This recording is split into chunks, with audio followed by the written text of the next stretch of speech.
Okay, Ji, now let's discuss your program design using the representation of finite state machines. Now, basically, what a finite state machine is somewhat a loose term that is given to what our computer is. Now, why does a finite state machine translate into our working computer? Because our computer too has a finite set of activities that it can perform. There is no such concept of infinite capabilities for a computer. So when representing a computing system, we are actually talking about a machine that operates in a finite set of states. And to represent those finite states, we have two options. We can represent those states using a state transition table like this, and a state transition diagram like this. And basically, this gives us an idea of how your basically algorithm can this serves as a foundation of creating a more refined and clear version of the actual working algorithm, and thereby creating a program chart. So basically, you can say that this is part of the design stage in which you're finalizing the what possible states that your computer system can take, and moreover what inputs that your computer system could take, and how those inputs cause the transition from one state to another state. So basically, finite state machine is a machine that consists of fixed set of possible states with a set of inputs that change the state and a set of possible outputs. A state transition table gives information of the states of a finite state machine. Now let's just say example of a state transition finite state machine can be represented here. So my FSM is in state 1. So we have two states in this FSM, state 1 and state 2. If at state 1, I take an input of A, it causes no change. So I will remain in S1. However, if I'm at S1 and I take an input of B, I move from S1 to S2. Similarly, if I'm at S2 and I take an input of B, there is no change. Whereas if I'm at S2, an input of A transitions from S2 to S1. Now these requirements right here can be represented in a state transition table like so. So I've got two possible inputs, A and B, and I've got two states, S1 and S2. The transition between S1 and S2 takes place based on the input I read at a particular state. And this state transition table highlights that. So for example, if I'm at state 1 and I read a value A, I will remain at state 1. Similarly, if I'm at state 1 and I read a value of B, I'm supposed to transition to S2, as mentioned right here. If I'm at S2 and I read A, I will go back to S1. And if I'm at S2 and I read a value of B, I will transition to S2. I will remain at S2, sorry. And these transitions or this state transition table can be represented like this in a state transition diagram. Now, the states in a state transition diagram are represented in these circles. Any transition that I make is represented by these arrows. So if I'm not transitioning to any part, I will still represent it with an arrow, but that arrow is looping back to the same state. I will have, for a finite state machine, I have to have a start state. And if say it's not a controlled system, it's a constantly running, if it's not a control system, it has to end somewhere. So in that case, if I want to show the end state is represented by these double circles. If it's a control system and it's supposed to be constantly running, it's powered on, then it may not have an end state because it's supposed to run as long as it's being supplied with power. So for example, you have a burglar alarm system, you have a parking open and closed gate system. These are systems that are constantly activated as long as they have a power source, active power source. For such systems, we can't really represent an end state because the end state, there is no end state. If it's on, it's constantly working. But if you are required to represent an end state for a particular problem, end state is represented by these double circles. So in a sense, you can say there is a start state, but end state depends from problem to problem. So based on the requirements mentioned in this table, we can see that if I'm at S1, by the way, my start state is S1, and in this particular problem, S1 is also my end state. But if I'm at S1, and while at S1, I read A, there is no change and there's no transition, which means that after reading A, I will come back to S1 again. There's no change. However, if I'm at S1 and I read B, I will go to S2. If I'm at S2, I read B, I remain at S2. There is no change. Whereas if I'm at S2 and I read A, I will progress towards S1. And this exact same situation is represented by the state transition diagram. With some added features, I can turn this state transition diagram into a Mealy machine. Now, a Mealy machine basically shows the inputs and their relevant transitions. But apart from that, it also shows what is being output for each particular input.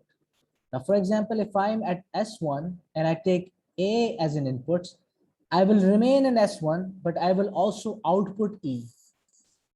So this is one example of how input, transition, and outputs are shown. Similarly, if I'm at S1 and I read B, I will progress to S2, but at the same time, I will also output C. If I'm at S2, I will read B, remain at S2, but at the same time, keep on outputting F. And if I'm at S2 and I read A, I will go to S1, but I will output B. So if I'm showing outputs along with inputs as well, this is known as the Mealy machine. Now let's check out this example of where I am to represent a state transition diagram into a state transition table into a state transition diagram. So this is what it looks like. So for example, this particular security system is working on a battery power supply. So what that means is that it will remain on as long as it has a working power source, it will remain on. So what it means is this, that it has a start state, but it has no end state, because as long as it has an active power source, it will remain on. Okay, the system works in this way that I have states. I have a state that is known as system inactive, active, alert mode, and alarm bell ringing. These are 4 states. Now, how do these different inputs, which is represented by events here? Now, these events are actually the inputs to this system. What events or inputs can I accommodate? The user can press the start button, the user can enter a PIN, and sensor can be activated. A sensor can be activated, or we can have a start button again. 2 minutes can pass, that's another event. And that's it. So 1, 2, 3, and 4 different events. So let's see what happens when I am at a particular state and a particular event happens. According to this state transition table, if I am at inactive state, while at inactive state, I press the start button, my system will transition to the active state. While I am at active state and the user enters the PIN, the system will become inactive. Similarly, if I am at the active state and some intruder enters your house, causing the sensor to activate, I will reach the alert mode. The system will enter the alert mode. And if I'm at the active state and another event causing which means the start button to be pressed, results in no change, meaning that I will remain at the system active state. If I'm at the alert mode and I enter the PIN, system becomes inactive. If I'm at the alert mode and 2 minutes pass, then the alarm bell ringing state starts. If I'm at the alert mode and I press the start button, I will remain at the alert mode, which means no change. While the alarm bell is ringing, if I enter the PIN, system becomes inactive. Similarly, if the alarm bell is ringing, I press the start button, alarm bell will remain ringing. That is no change. So these requirements are very clearly mentioned in this state transition diagram. I start here and my system is inactive. When I press the start button, my system becomes active. And while active, I keep on pressing the start button. There will be no change in my state.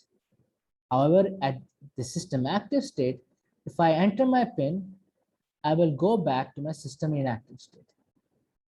Similarly, if my system is active and one of the sensors is activated, my system will enter the alert mode. Pressing the start button here and the alert mode will cause no change and I will remain in the alert mode. If I'm at the alert mode and I enter the PIN, I will go back to the inactive state. While at the alert mode, 2 minutes pass, my alarm bell starts ringing. And if I I've pressed the start button at the alarm while the alarm bell is ringing, I will remain in the alarm bell ringing. And if the alarm bell is ringing and I enter the PIN, my system enters the inactive state. So this state transition diagram is completely represented here in the state transition diagram. Now, what could you expect in your exam? Well, it is possible that you are presented with a state transition table or you may be presented with a problem represented in the paragraph form, in which case mostly questions that have occurred require you to complete this state transition diagram by filling in the missing terms. So just for example, if you look at the question from your exercise book, I think over here, you see here, I have a question here, car park is barrier at exit, so on and so forth. We have this state transition table mentioned for this particular problem. Now, as you can see here, I have states barrier lowered and barrier open and barrier raised. So if I'm at lower state, that would be my start state. So I have barrier lowered mentioned over here. At barrier lowered state, if I enter the coin is entered, that will be an event. I am led to barrier raised state. This is my second state, barrier raised. If I'm at barrier raised state and my car has exited, this is my other event over here, car has exited.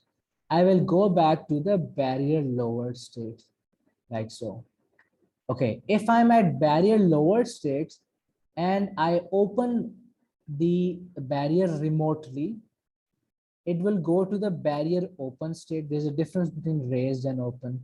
Raised will go back down once the car passes. Open will only go back down if I use the remote again.